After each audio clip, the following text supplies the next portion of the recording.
right? And so I'll pick up where I left off. 2 days have passed. Sitting on the patio in the afternoon, smoking the vegetable, I knew my letters with the reviews and Clay had arrived. I thought of Willow, wondering if she forgave me. And she was there, professing, "I forgive you!" All seems well. Her father appreciated the reviews, saying, "Okay, dude." I asked when they would make the announcement. Tomorrow. Today has been difficult. I awoke excited and found my psyche swallowed by the shadow, thinking everything bullshit and wished him dead. I don't know where it came from. Of course he heard. They are always with me. The day saw me get worse and worse. He started thinking hateful things about me, too. Willow pleading with me to relax. I have taken to repeating this mantra to occupy my mind, which he became annoyed with after a time. I suppose I am on a ledge, psychologically. I need it to be real. I cannot reduce it, the cause, for now. As time passed and my condition worsened, I asked him what I could do to prove my fidelity. Did he want me to come there on my own? He said yes. Sitting in the library, napping awkwardly, Willow came to me. "Do you love me?" "Yes." "Then get up and go sell your camera to get to me." I did. I walked to Union Square-ish, to a pawn shop that gave me $300. I spent half of it on a flight in a few days from now. I land on September 11th. While sitting back on the center's patio after spending most of my remaining money on a bed, I had a breakthrough. Talking with someone, I thought on my biological father, and the sunshine of reason emerged. All of the men in my life have failed me. Absent father, no father figure. I always tell people I taught myself how to be a man, which is true. I see now the likeliest cause of my psychic convolutions bending towards destruction are projections of my opinion of my biological father. I say I want him dead because he actually loves me and wants me to be successful and wants to spend time with me, which, to an unannealed mind, is too good to be true. And so, the inevitable sabotage to come, I look ahead and become the architect of my own upbreeding. We all put the pieces together in real time. Willow seems excited again. Alistair seems to have settled down and is coming to trust me. Though I am a wreck. I am still unsure of Annabella, how she sees me. Willow and I have been spending lots of time together every night. I know she must have lots of boyfriends. I have no doubt they come in droves, as with Penelope and her suitors. Though what her tapestry is, I cannot say unless it is me. I still know very little about her. Our connection is sublime, worthy of capitalization, reverence. We have natural conversations with each other. She asks me anything, I answer, though I worry.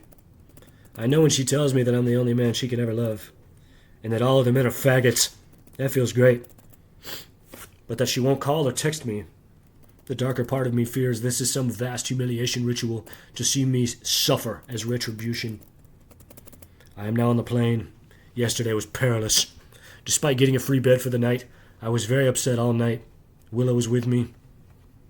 But I am approaching the edges of sanity. So it feels. I don't see the need for us to continue in this manner, special or otherwise.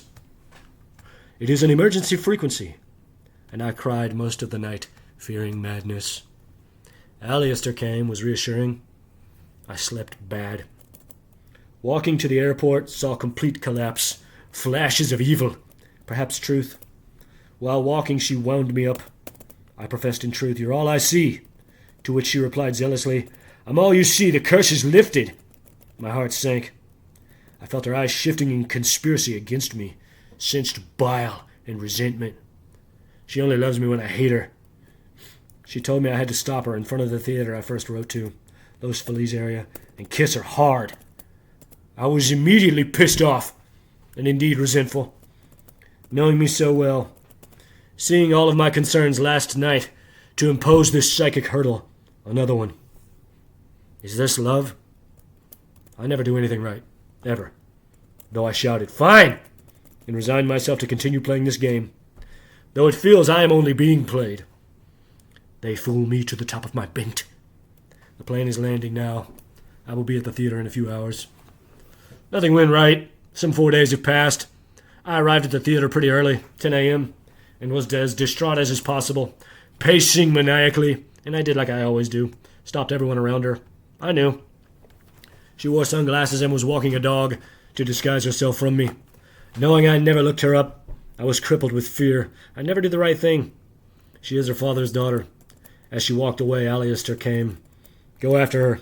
She turned right and disappeared. I spiraled. I believed I was not well. I still cannot say one way or the other. I decided to walk to Cedars-Sinai in West Hollywood. It took me some 3 hours, maybe a little more. I told them as little as I had to, citing suicidal depression. I mentioned the letters. It is not a hard sell on delusion when all you have is your heart. No names. They admitted me. All I had to say was that I fantasized about jumping off a bridge into traffic. Though I cannot say if I actually had previously, or if it was not pure imagination in the moment. She came. I heard her. He's in the fetal position in a hospital bed. An ambulance came some 16 hours after I arrived, and the ritual of immobilization was performed a second time. They drove me to a psychiatric hospital in Alhambra, 72-hour hold, 5150. It was afternoon by the time I had my property inventoried and was admitted. I was subdued several hours between hospitals. This is a pure imprisonment experience. Total subjugation. All you can do is move your fingers and toes, flex your musculature, speak, move your mouth, and blink your eyes. Nothing else. I was as vague as my honesty would allow with the psychoanalyst. Nice, middle-aged guy, telling me how 37 is a great age. And it is true, I do feel at the height of my powers, even if it hasn't paid out yet. I told him it was complicated. I participated each day, talking without saying anything specific. I'm trying to be on my best behavior. I don't want to upset anyone. I was released yesterday afternoon and given a cab ride back to West Hollywood, to the street. I heard her even though the fog of the mids as I was processed out. He's getting out! He's getting out! Upon inspection of my bag, I saw that both my kratom and my LSD were still there. I wasn't sure what I was supposed to do. I decided to eat LSD, one hit, and write as much as I could about her. It felt good to be in love, and I wanted to know if it was real. I held the pen in my hand 6 hours, maybe 8, 10 sonnets and a letter, 3 pages. As I continued writing on the letter, discussing another poem written in my rhapsody of love while in New York, I heard her discussing it with her father. He said, "You wrote all those pages about my daughter?" I told him I'd mail everything tomorrow, to which he said, "Just deliver it." I agreed. Another 24 hours has passed since then. When I arrived at WME, they all looked apprehensive and quite shifty. I had my envelope in hand, telling them, "Delivery from Mike Simpson. You guys remember me. We're like old friends." The guy who escorted me out twice agreed to pass it on. I handed him the 25 or so pages, inside in an addressed brown envelope, and saw myself out. I can imagine what his assistant who reads all of it thinks. It is as dense as anything can be. They, all of them I mean, have read everything I've said. I am now sitting outside the 7-Eleven on Santa Monica and 18th. I hit a joint with a group of congenial tweakers. The one is a master orator, flawlessly disguised as a wretched, unfortunate, drug-addled degenerate. Very generous spirit, if consumed by the dog. He produced an acoustic guitar and preached the virtue of impediment. Namely, that he only had the 4 middle strings, maybe 3. He was caught in this amphetamine loop, playing one of the key iconic phrases in Led Dirigible's The Lightning Song. He feels that Domiciles of the Devout is underrated. I'll have to listen to it. He knows how to play. I wanted to smash that fucking guitar into 1,000 pieces after hearing those 15 seconds of The Lightning Song on endless repeat. In my letter, I recalled how Alistair, after I tested negative, told her I had to put a baby in her to counter it, the curse. She seemed interested at the time. I would do that. I was prepared psychologically, before knowing how close she is to him, to counter my curse. Consume the hex I placed upon her.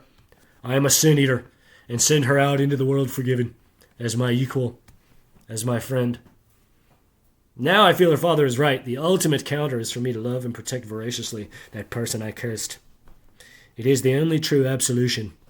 That rage is a very high watermark. Anything less is an ugly half measure. Today we were together all day. It feels that they had absconded and we're flying back to Los Angeles. I worry I am mad.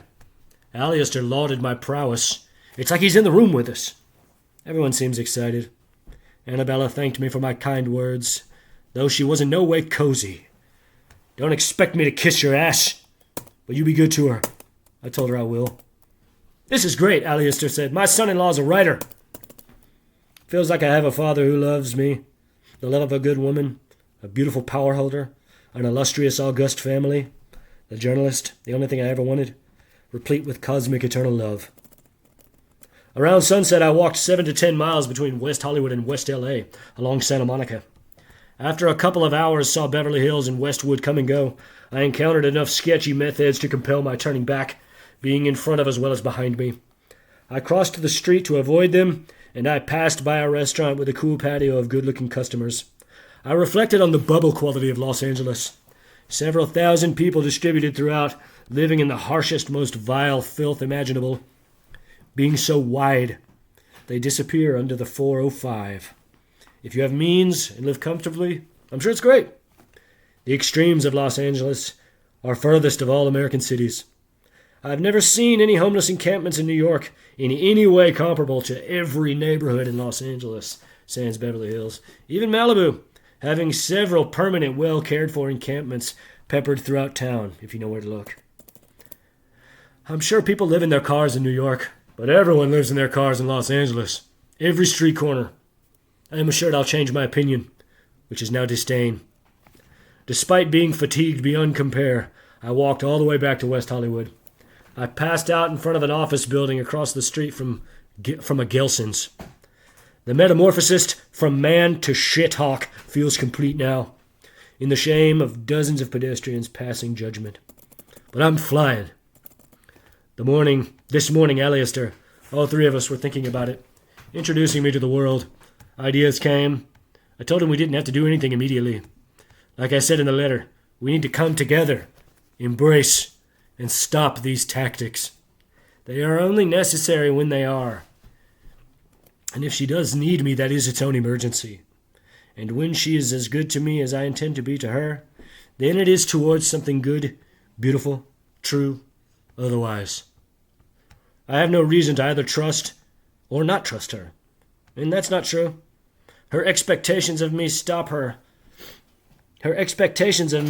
her tells me she is not interested in simple honesty. In the afternoon, sitting in the West Hollywood library, I thought, I'll stay on the street until we're together. It's easy. I didn't come here to wait tables. I came to be with Willow and play the journalist. I love them all. She freaked out at my sincerity. Telling her father my plan, my thoughts, he asked me, You really mean it? One-word answer, yes. He said I made them love me even more. And that I didn't have to do that. Does she hate me? Is this some sick game? Does her father hate me? Is she real? What is it all toward? I was preparing to forgive her and never see her again. When Alistair wanted me to forgive her, I agreed, wanting us all to move forward. I didn't trust her. I've always wanted to trust Alistair. I've called him my father many times. He calls me son often. He said he wanted me to get cleaned up. So I found the place I would shower at in 22, and I'm going to sleep up the way out of sight. 2 days have passed. After taking my shower, I sat around until the library opened, smoking marijuana before going in. Alistair kept talking about how funny my scene is from my Velvis script. He asked me to watch his bar arbitrary appearance, the second one, taped just after I tested negative. He told me he was going to have an open casting call with my scene. I show up, I get the role. We do the play, then the movie, and of course I see the beauty of it. And I know the scene's funny. It's hilarious. But when I tried to watch, I started freaking out, sensing him with me watching. The fatherness of it all. I told him, and he tried to assure me that I was good, but I blurted out more hateful shit. He blasphemed and said it hurt. I apologized profusely. I never want to upset anyone, least of all the people I care most for. He said he'd leave me alone. I put on Gielgud's Richard II, closed my eyes, and buried my mind in my love mantra, wherein I attempt to say it constantly, my inner voice never having to breathe. By the time Mowbray makes his argument in the first scene, someone appeared. An old man. He had a golden halo, but was a spectral shadow. We spoke not at all. He stayed minutes, not very long. But we shared our uncomfortable silence. Always my love mantra. Shakespeare. He offered a gesture of departure as he left of grace. Charity, respect. Not long after, Alistair told me that I was good. That he, the old man, is his father-in-law, Annabella's father. He appears to trust me. All I have ever been is myself. I know everything will settle down once we're together. Another day. Shortly after getting into the library, Alistair asked me to go to Actors Equity in North Hollywood. Said they would pick me up. He's been saying for almost a week now he's going to get us a place, a starter home, he says. I find myself fantasizing about living with Willow, being with her. And when she reads my mind, I feel foolish. On the other side of that, I imagine her being cruel. And I think of every Hollywood asshole she might fuck instead of me. And when she reads my mind, I despise her. She reduces me in her witching way to a sterile intellectual formula. I hate that about her. I am more than my weaknesses.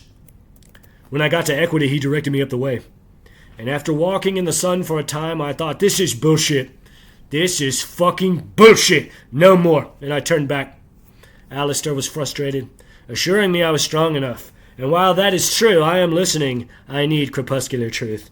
Is it unreasonable? Am I aiming too high in my desire for honesty? I have arrived back in my West Hollywood corner of shame. Between here and there, Willow lamented putting me in a state, saying she needed to go to me. They were very encouraging. I'll start holding my breath now.